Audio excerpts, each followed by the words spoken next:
Hello, welcome to day 3 of the TLYC sock challenge on double pointed needles. Today we are going to work the heel turn. So the heel turn is worked at the bottom of the heel flap, which we finished yesterday. So you get ready to work, and again this is worked flat and not in the round. So the first thing you're going to do is knit in the number of stitches that it says in the pattern. In this case, because I'm following the smallest pattern in the DK pattern, it's 15 stitches is knit in of the 22 that I have on the needle. It's about 3/4 of the way across the heel flap, and this is because you're going to center the heel turn in the middle of the heel flap, starting on the left side. So I'm just going to do a quick check to see how many stitches I have. It's important that you get this right because you want it to be centered. So then once I've worked all the stitches, I'm going to do a slip, slip, knit, and I'm going to turn the work. And what you're doing is you're decreasing in along the side and kind of folding your heel over on itself by doing the short rows. Now they are not wrap and turn short rows, they are talk you through them as we go. We'll do the whole lot together. So that first one is a slip slip knit, and now you're going to turn the work. So you have 5 unworked stitches on the left hand side of your work, and that positions your heel turn in the middle of your heel flap. So you can see the 5 unworked stitches there. So you're going to turn and you're getting ready to work. Now you're going to slip the first stitch of this. You didn't in the first row of the turn, but you do in all of the other rows in the turn. So I'm going to slip this purlwise with yarn in front, ready to purl, and then I'm going to purl 8 stitches according to the pattern. It's important to work the right number of stitches here because again it is key that your heel turn is in the center of the flap, and I'm saying this again because it's somewhere where lots of people go wrong and you decrease down one side more than the other. So as soon as you're there, you are going to purl 2 stitches together, and that is your matching decrease to the slip slip knit on the other side.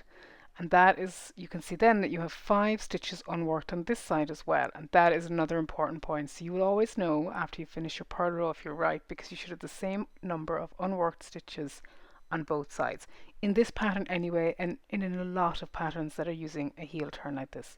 So again, you're going to turn your work and work back. You're going to slip this stitch purlwise with the yarn and back as it's a knit stitch. Now you're going to knit another 8 stitches as you did previously, but in some patterns that's not specified. What they say is to knit to 1 stitch before the gap, and that is just to tell you the difference that you may see in other patterns. And what you can see here is 1 stitch before the gap. You can see the gap is quite obvious, and that is the gap between the last worked stitch of your previous row and the 5 unworked stitches. And what you're doing here is you are bridging that gap by doing another slip slip knit, and these are the short rows. So that is how you make sure you have no holes in your short rows, is by slip slip knitting across them. Now again, you turn, you purl, slip purlwise, and then you purl 8, and again you're purling to 1 before the gap in this case. So again, if you see that in a pattern, that's what it means, the 1 stitch before the last worked and the unworked stitches. So you're going to purl the 2 of those together again, and again that bridges the gap in your turn. And now you'll see that you have 4 unworked stitches on the left and 4 unworked stitches on the right. And you can see that it is beginning to form your heel flap already. So again, you are going to slip this one purlwise with yarn in back, ready to knit, and knit across 8 or to 1 before the gap.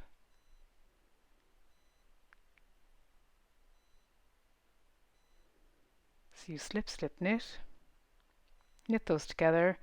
Now you have 3 unworked stitches, and then you're going to purl, slip purlwise, purl across, then you're going to purl 2 together when you come to the 1 before the gap.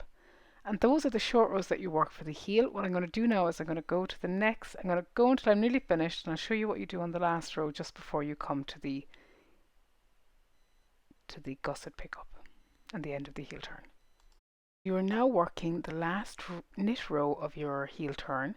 You're coming up to the end stitch, and again you've knit your 8, 1 before the gap, and then you just slip slip knit as you've done previously. So you slip,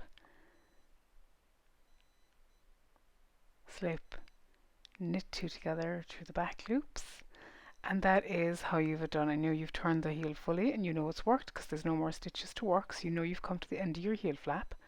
Heel turn, apologies, and then you work back same as you've done before. So slipping the first one purlwise, purling 8, And then you're going to purl the last 2 stitches together, and that completes your heel turn. So the key thing to look out for here is that it's in the center and that you work the unworked stitches at the same rate on both sides. And that's it. You are now ready to do your gusset pickup, which we will cover tomorrow. So thank you for listening, and I will see you shortly.